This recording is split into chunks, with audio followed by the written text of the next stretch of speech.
Welcome to another edition of the Tom Green Podcast. If you listened to last week's little solo show that I did, well, thank goodness I did not have to eat any blazing wings on air, as Virginia actually beat the 16 seed this time. As far as my bracket goes, it's probably one of the weirdest brackets out there. I lost 14 games on my bracket, but somehow I still have 7 of my Elite 8 in the field. We brought in a so-called bracket expert, I guess, if you want to call him that. He's a Zagaholic, maybe an alcoholic, but certainly a Zagaholic. He's from Tucson. His name is Josh Linke. Welcome to the show, Josh. Hey, how you doing, Tom? We're doing pretty good. Before we get started, and I'm sure he was curious because my last name is Green, I'm going to give a shout out to a KREM reporter that I found out just through a viral tweet. Yes, I was one of those umpteen people that saw that tweet. Brenna Green. I'm not related to Brenna as far as I'm aware, but I'll say it on air. My dad's family is kind of weird, I guess. Mom's side of the McGees, dad's side of the Greens. I've known the McGees for pretty much my entire life. The Greens really haven't kept in touch that much. So there's a 0.001% chance, but there's a chance that perhaps we could be related as far as I'm aware. But I just wanted to throw that out there to see if maybe I am related to this woman that I found on Twitter through a viral tweet. But besides the point, she does a great job covering the Zags. Even went through having a bloody nose on air. I saw that tweet. I'm like, whoa, that had to have been something to encounter, which I've had bloody noses before. But anyway, shout out to Brenna. Hope you're listening. We will talk nice about the Zags, even though I'm not a Zags fan. Josh is. Yeah. So besides that, Josh, we talked about it a little bit off air, but go ahead and tell us your Zag fandom. Yeah, I've been a Zag fan since the early 90s. I grew up in Washington State. My grandparents lived just north of Spokane, and frequently watched the Zags with them when I was a kid, and over the years just grew into an affinity for them. Definitely it became, I guess you could say, stronger when Dan Monson and Mark Few began the run in the late 90s, and obviously the last 20 years is history, so to speak. So, I really, I guess you could say I bleed blue and red for Gonzaga, because it's definitely my favorite sports fandom. I'm surprised you don't have any Bulldogs around. Woof woof! Well, I found out about Gonzaga years ago. Well, I'm only 23 years old, was born in 95, and really the first time I watched Gonzaga was 2006 when George Mason made the run. I remember George Mason made that run. I remember Adam Morrison because he was just unbelievable for Gonzaga. In an article you'll see that I'll tweet out after the show that I wrote for Last Word on Sports, I put that Gonzaga has experienced very few losses under Mark Few. Yeah. Pretty much. So, he's a Zagaholic. I'm a Michigan fan. We're most likely going to meet up in the Elite Eight, but we'll talk about that in just a moment. Let's get to these March Madness previews. Let's start with this East region. I had Duke, Virginia Tech, Belmont, and Michigan State on my bracket. Belmont unfortunately disappointed me, losing to Maryland, but LSU takes that spot. Any thoughts on who's going to make the Final Four here? I had Michigan State, and that's who I had to begin the tournament. But it's kind of to me, it's a 50-50 kind of a game between them and Duke. Duke, to me, has seemed very beatable thus far. And they struggled with North Dakota State in the first half, and then obviously the the crazy finish against UCF that, a lot of people think the refs kind of helped the Duke out in that game. The thing that really strikes me about Duke is they are not the best shooting team in the country. I think they're like 329th in the country in three-point percentage. And, the matchup they have against Virginia Tech's a top 10 shooting team in the country. They've got several really good guard play out of Ahmed and Nick and Kerry Blackshear. And, I feel like they have a chance to take down Duke. I know that's kind of a stretch. A lot of people obviously have Duke, probably winning it all. But they did, lose at Virginia Tech earlier this year, and it's certainly possible that Virginia Tech could beat them. Yeah, and of course this Duke-Virginia Tech matchup is going to be interesting, like you had said, because Virginia Tech beat them minus Zion Williamson. But yes, right. we can expand a little bit on the Duke-UCF game. There's nobody else at 7'6" in this league. Duke is beatable. Yeah. Of course, your thoughts. Was there a charge on that last play? I think that Zion charged into the UCF guard. I can't remember the name at this point, but I do. I think he lowered his shoulder, and and obviously it caused the UCF player to kind of fall back. Whether he flopped or not, that's obviously always up for debate. But it did look like a charge. And then after Zion missed the free throw, to me it looked like R.J. Barrett blocked in the back, and there was also a little bit of a hook and hold going on there with the rebound. So, we could argue all day long about whether Duke deserves to be, in the Sweet 16 at this point.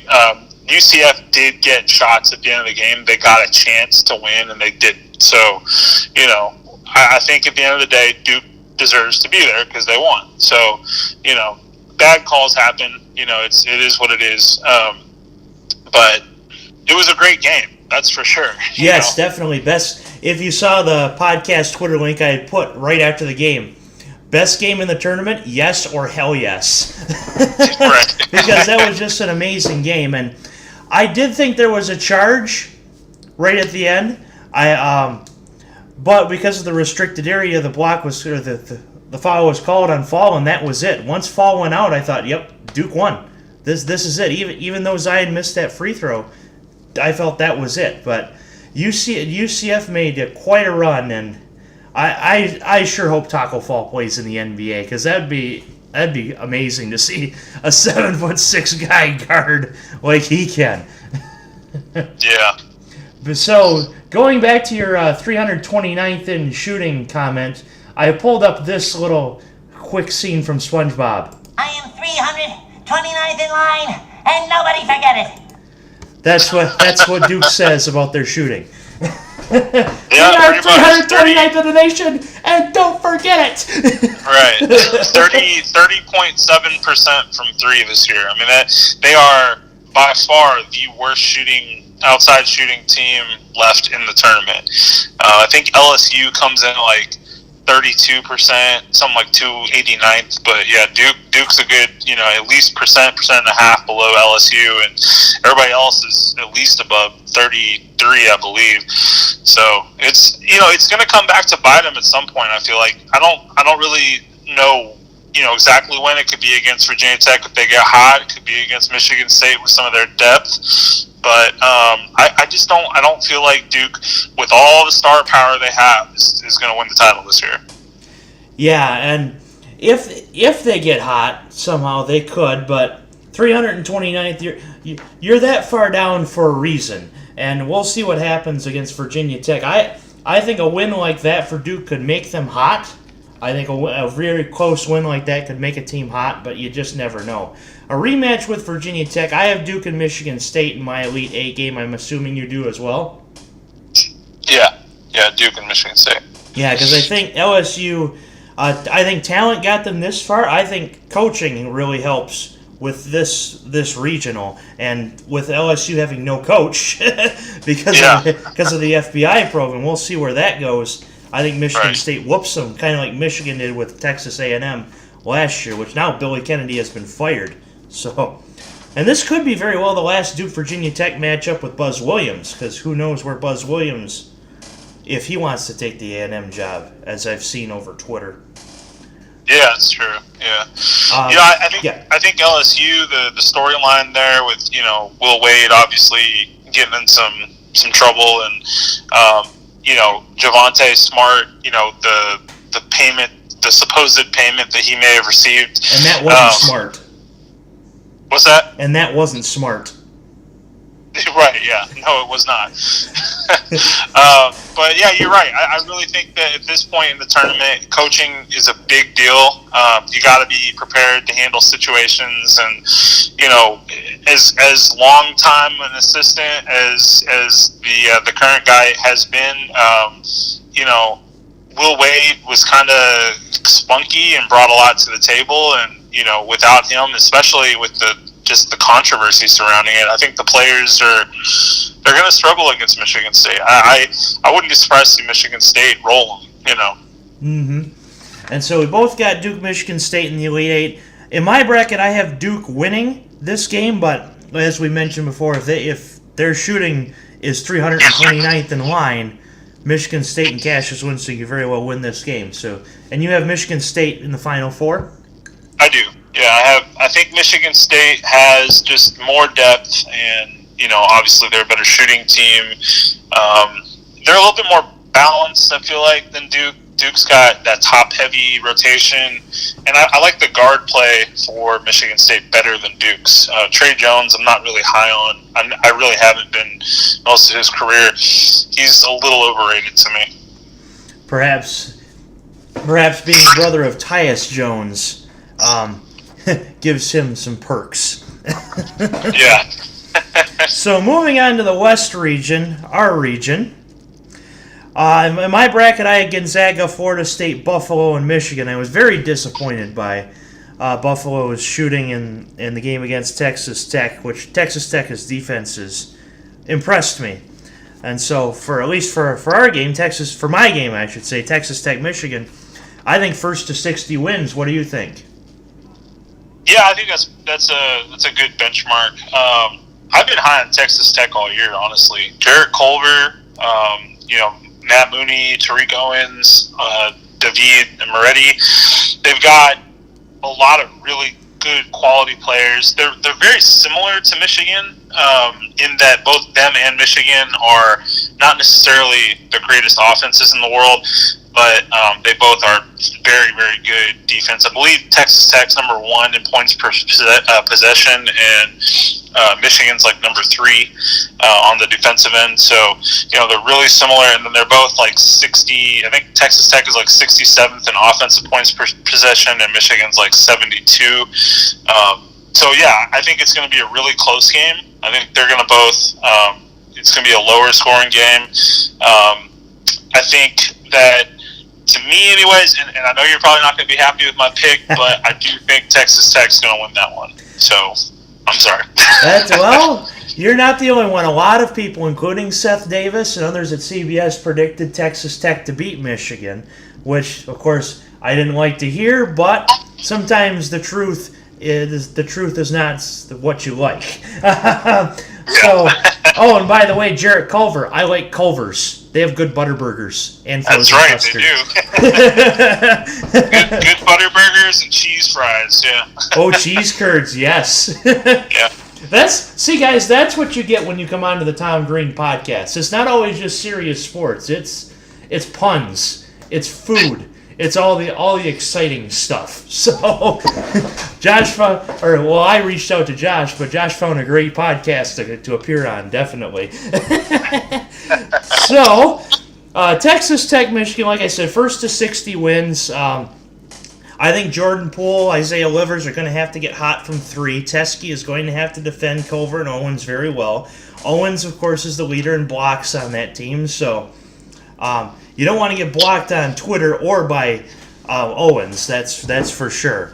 I like Michigan in this game. Yaklich is going to have to make a great defensive plan against Texas Tech, as, of course, Beard will have a great defensive plan against us.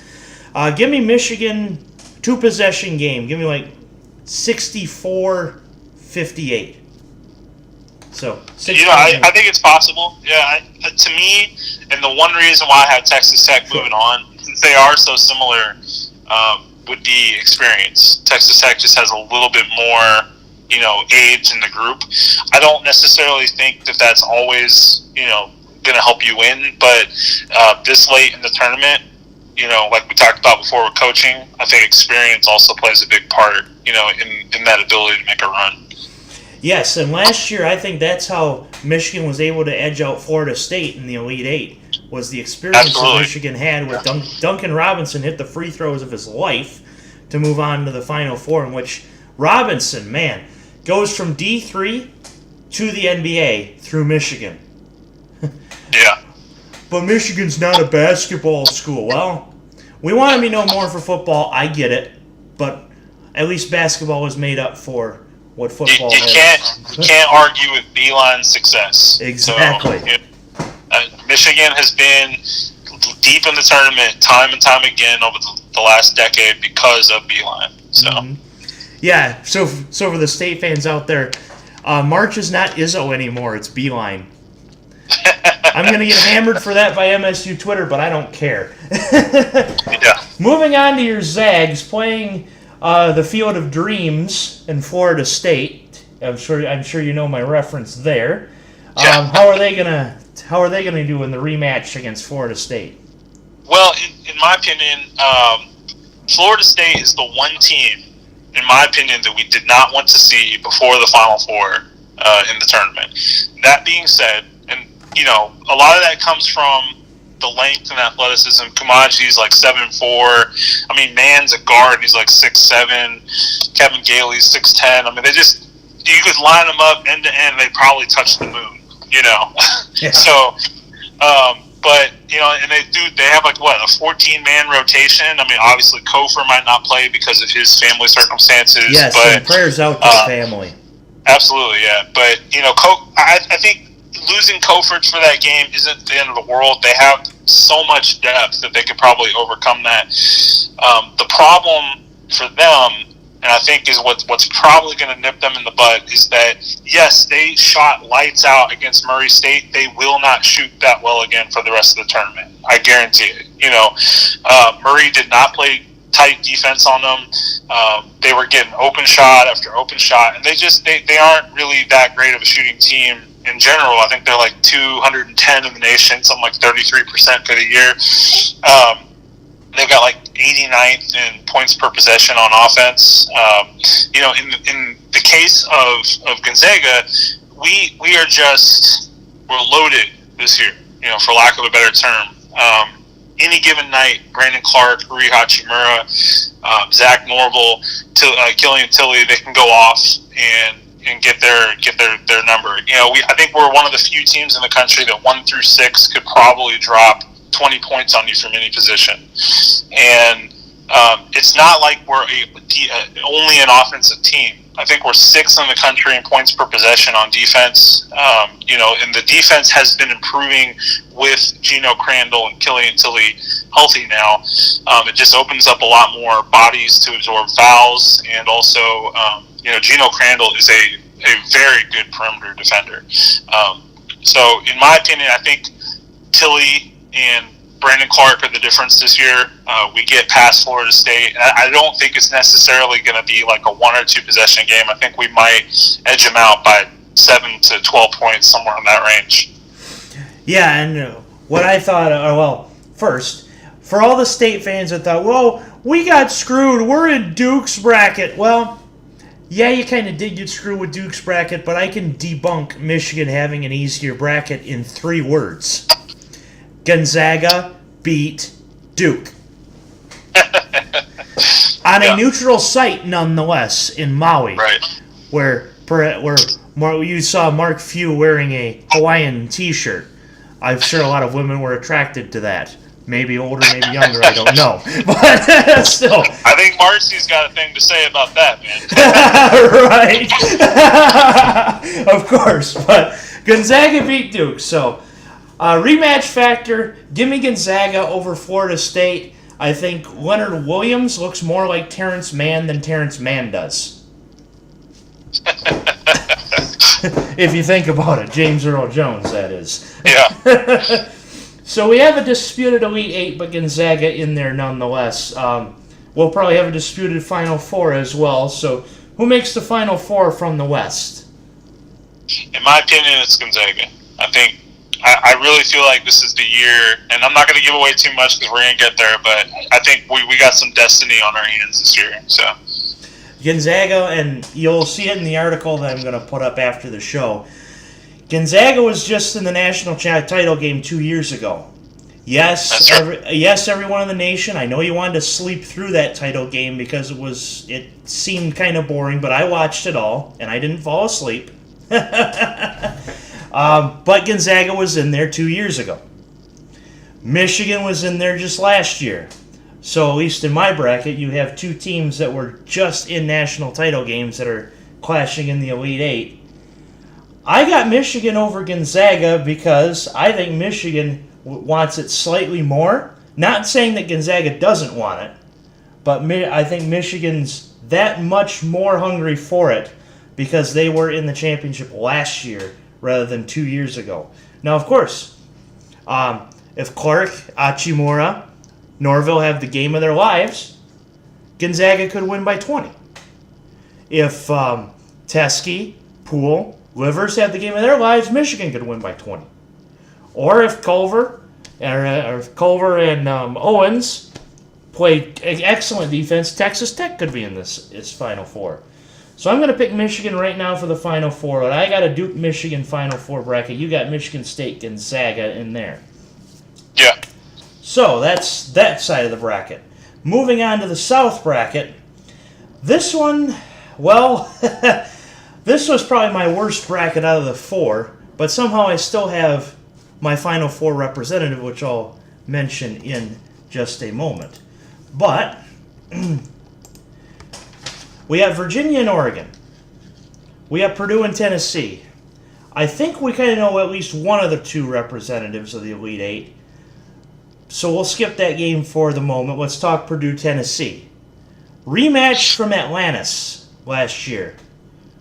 Does Purdue win the rematch? I have Purdue winning.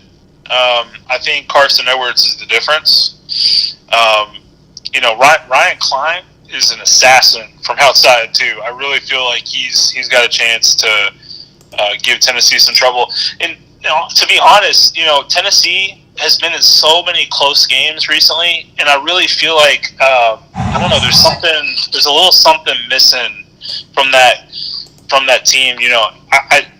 I like Schofield a lot, and I like Grant Williams a lot, but they're just kind of intermittent. They have moments where they're really good, and they have moments where they struggle a little bit. Schofield was out of his mind against us earlier this year in Phoenix. He sure was an admiral. Yeah. Yeah, but Schofield is kind of, I don't know, they have a little bit of a swagger to them, but I think they're missing a little something, and Purdue's going to come out on top. Okay. Yeah, when I see these games, I usually go with the rematch factor, and that led me to think Purdue is going to win this game, which after Purdue had lost to Tennessee last year in Atlantis, or a couple years ago now in Atlantis, they won 19 straight games. So, well, of course, that was with Isaac Haas, who is now graduated. But Matt Harms has really stepped into that role that Haas left from graduation. And, of course, Carson Edwards has been a major role, too. The real sheriff in town here will be Carson Edwards rather than Admiral Schofield, because at least this sheriff is better than the Admiral, and I'll take Purdue in that one. Yeah. It's funny, too, because it's funny that this game is another one that's a really similar by numbers matchup, kind of like the Michigan-Texas Tech game. Purdue and Tennessee are both kind of, they're a little soft on defense, but they're both elite offensive teams. They're both right around the same percentage for shooting. I think Purdue's at like 36.8, Tennessee's 36.2. So it's going to be a close game. But yeah, like you said, I think Carson Edwards he's going to push him over the top. We said first to 60 wins on Texas Tech, Michigan. I'm going to say first to 90 wins on Purdue, Tennessee. That's very possible, yeah. And the game that we'll quickly go over, and I think we both know who's going to win this game, Virginia and Oregon. We chalking up a Cavalier win? Yeah, there's no way on God's green earth that the Ducks win that game. Unless Bol somehow majorly comes back from injury, which we know won't happen. I think even if Bol was healthy, they wouldn't win that game. Virginia is very, very, very good this year. So I know they struggled in the first half of the game against Gardner-Webb. Mm-hmm. Yeah, I think Virginia is destined this year. They're gonna go deep. Yeah, and you can throw some salt on that too. Yeah. We're talking Virginia. Virginia, Purdue in the Elite Eight. We probably have this one disputed because I have the team that you probably don't think will advance. Tell me who wins this Elite Eight matchup. I have Virginia, and I honestly, and I think if you have Purdue, you may not agree with me here, but I don't even think it's going to be close. I think Virginia might end up winning 20-plus on Purdue. I had Purdue in the Final Four, and it was because I had Wisconsin beating Virginia. My one flaw out of this bracket, I mean, yes, I lost 14 games in this bracket, but somehow, just about every single loss I had, the team did not advance farther than that game. Yeah. My big problem on this bracket was thinking that Mick Cronin in Columbus, Ohio, could somehow beat Iowa and Tennessee. I don't understand where I was going with that at the time, but yeah, that was a bad choice. Gotcha. Yeah, Virginia may very well win this game by double digits, but it's going to be a battle in the middle between Harms and Salt. I guess if Dutchman likes salt, that's a good thing. I'm sure we all do, and we probably all consume too much of it. But key to Virginia winning is, I think, experience. And, of course, these guys, with that loss to UMBC, I know, really was fueled by that. Yeah. And now that they're into the regional weekend, they're going to come out with a vengeance. And I do have Purdue in the Final Four, but I could very well see Virginia winning that game. So, I guess I guess I'm going to pick the Cavs, but boiler up. Yeah, I think you could make an argument that this Virginia team is very different from past Virginia teams. They're always an elite defensive team. What with that pack line defense that they run, but this team is also an elite offensive team. They're very efficient on the offensive end, and it all starts with that very experienced guard play, Jerome, Hunter, and Guy. I think that they just have the ability to outscore teams and also keep teams down this year, and that's kind of something that is going to mix up for them a little bit better than years past. I think they're like fourth in the country in three-point shooting. Also, they're like 40% on the year, which is unheard of for a Virginia team. So, yes, definitely. And let's see. So yes, I have Virginia. I have Purdue in the Final Four, but Virginia winning that game. So let's moving on to the Midwest region, the one region that I actually got right perfectly for the Sweet 16. UNC and Auburn, Houston and Kentucky, which I'm actually, even as a Michigan fan, I am very happy for Houston because, yes, it was our team that beat them on the last second shot, but those guys just looked so torn after that shot. And, of course, who wouldn't if you lost? So glad that Houston made the Sweet 16. Well, I'll actually start with them. First time that the Cougars have been in the Sweet 16 since Phi Slamma Jamma. That's right. Do they advance to the Elite Eight? No. Okay. I'm sorry, no. I think Kentucky's got that one. Defensively, Kentucky is kind of starting to click on all cylinders. The big question mark is obviously, will P.J. Washington play? I don't know if he will, but even without P.J. Washington, I feel like Kentucky's got the advantage. It's just, too much depth, too much size, too much, good quality perimeter defense that's going to keep Houston down. Houston's a good defensive team though too, so it's kind of hard to make those types of projections. But yeah, I think Kentucky's got it. This one I debated a lot about this one before the tournament started. I originally had Kentucky, but switched to Houston, and the reason was I felt that they were because of last year, similar like I said with Virginia UMBC.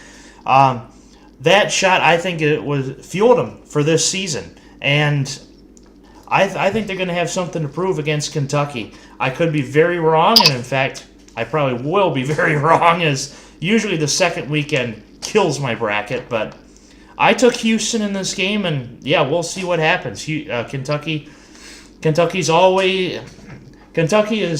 always young and always there. Pretty much. That's right. UNC and Auburn, a matchup of Charles Barkley against Kenny Smith. What are you talking about, Kenny? That's terrible. What, Charles? UNC's a better team. What did you do? No, you're terrible. That's terrible. So UNC Auburn, who wins that one? Well, see, I had New Mexico State going to the Sweet 16, and they almost beat Auburn. But to me, I think North Carolina's just got way too much firepower this year. They got, Cam Johnson, Colby White out of the backcourt, Little and May up front. I feel like they just really got, this chip on their shoulder too, because they've been kind of looked down upon all year. It took them a while to kind of get over that hump.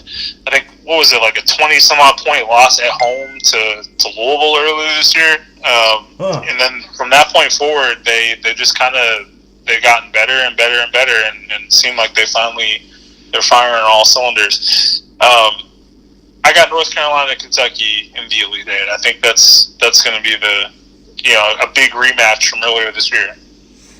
Definitely, and I'm just looking it up. So you were rooting for Ivan Koichea.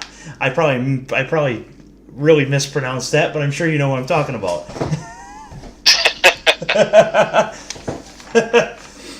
I have UNC Houston, but regardless, I think we probably have the same Final Four team. We might not. Who advances to the Final Four from the Midwest? I think you're going to be shocked. I got Kentucky. Really? Yeah, I think Kentucky's going to make that run. Interesting. I had UNC, and we'll answer, of course, that'll also be the answer to a question I will ask in just a minute. But now that we have advanced to the Final Four, we mentioned Virginia and Tony Bennett. This is how warped my mind can be sometimes. Whenever I hear Tony Bennett, I think of this Saturday Night Live scene. Tony Bennett, the adventures of Tom Sawyer are about this person's adventures. What a great book. I can't remember the main cat's name, but what a cast of characters in this novel. Becky Thatcher, Huckleberry Finn, then there was that Huck's running buddy, a black fella, tall. His name's on the tip of my tongue. It begins with an N. No.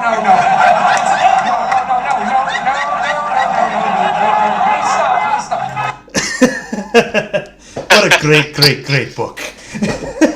Yeah. So we've covered the regions. I may as well ask the question, from that Final Four, who's winning the national title? I have Gonzaga. Okay. Yeah, I think it's that year. I know this is going to sound like a biased homer opinion, but I think that we have two legitimate Player of the Year kind of candidates on our team, and one of them has been so overlooked this year, and to a fault, that he's got a massive chip on his shoulder. And I don't know if you watched the Baylor game, but he joined Shaq and David Robinson as the only 3 players in history to have 35-plus points and 5 blocks in a NCAA tournament game. So he's keeping some pretty good company. Definitely, and if he can play like that the rest of the tournament, Gonzaga will be unbeatable. Yeah. As for my champion, as I hinted before, I actually have North Carolina winning this championship over Duke.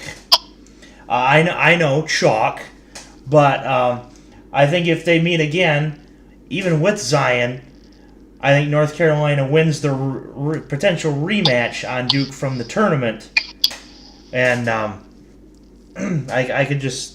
It's also, I shall say, I've gotten the national champion right 3 times in my bracket out of 13 years playing this game. Twice it was North Carolina. So I'm thinking 3rd time's the charm on that as well. But if Gonzaga does beat Michigan and move on to the national title, this could be their year. Because Gonzaga beat Duke, they can beat anybody.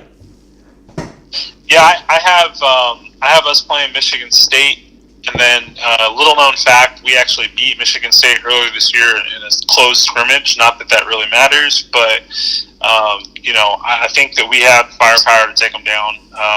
And then I have us playing Virginia in the title game. I think it's going to be a relatively lower scoring game for us for the year, something like in the low 70s, upper 60s. And Virginia's going to keep it really close, but I think we pull away at the end and take the title. Up in Michigan, we could really use that type of weather. I know that sounds cold in Tucson, but that'd be nice. Upper 60s, low 70s. Yeah. we were in the 90s yesterday here. It's a dry heat. Yeah, right. Yeah. But yes, you have Gonzaga over Virginia. I have North Carolina over Duke. So that will conclude the NCAA preview. And I do have a question that I thought of, and this I thought of just right after the WCC title game. The Gonzaga Bulldogs. They're a major college basketball team playing in a mid-major conference. What do you think if they were to ever go to the Pac-12? Would you like that? We have actually been having a debate with Washington State Cougar fans over the last day and a half about this, and I honestly don't think we would even go to the Pac-12 because I don't think the Pac-12 would make the kind of concessions that we would need to be able to make it worth our while. Okay. And a lot of people would be kind of like, well, why wouldn't you do that? It's better competition, whatever. The WCC was actually up significantly this year. A lot of people don't realize that we were right there in adjusted efficiency with the Pac-12. I think we were like 8th in the nation, and they were 7th in the nation out of conferences. I'm not saying the Pac-12 is always that down and we're always that up, but I do see kind of some movement on the horizon. Pepperdine's improving. San Francisco, even though they just lost their coach, they're building new facilities. St. Mary's, obviously, with Randy Bennett. BYU, obviously, they lost their coach, but their program's always around. I think that for us, we make so much money in the WCC right now. We're on par with every Pac. We actually out-earn every Pac-12 team except for Arizona in revenue. And, I don't see really any huge reason why we have to move other than that, if the power conference teams all move to a 20-game schedule, freezes out some of the scheduling in the non-conference that we could have. But, a lot of teams are willing to play us home and home. North Carolina's coming to the Kennel next year. We played Michigan State at the Kennel in the past. It's not out of the realm of possibility that we're going to keep being able to get those games. So, and obviously we have the formula in place to be able to get those top seeds or, higher seeds in the tournament, even with the conference we're in. Yeah, and my opinion was I always thought that Gonzaga was a major team that stole a mid-majors bid. And that was the reason why I would want them to move to a major conference. But, it all comes down to what you're talking about, revenue and conference scheduling. That's really where the game is played / won. And with that being said, I don't see why they would move out of the WCC if the Pac-12 wouldn't do much more favors for them. Yeah. Oh, yeah. I mean, at the end of the day, the Pac-12 is not looking for non-football playing, non-research, private, religiously affiliated universities. So, I don't think the Pac-12 ever extends the invite anyways. I think it's much more likely for us that as conference realignment hits again sometime in the next 4 or 5 years here, once the TV contracts end, the Big 12 might get picked apart. And if that's the case, maybe the Big 12 makes a change, grabs some of the Mountain West, grabs maybe, some teams out of the WCC, some teams out of the American, and forms into a new conference. I don't know. There's lots of potential in that time frame, but any time before then, I don't see us moving. Geographically speaking, we aren't in the position to be favorable for scheduling for like the Big East or somebody like that.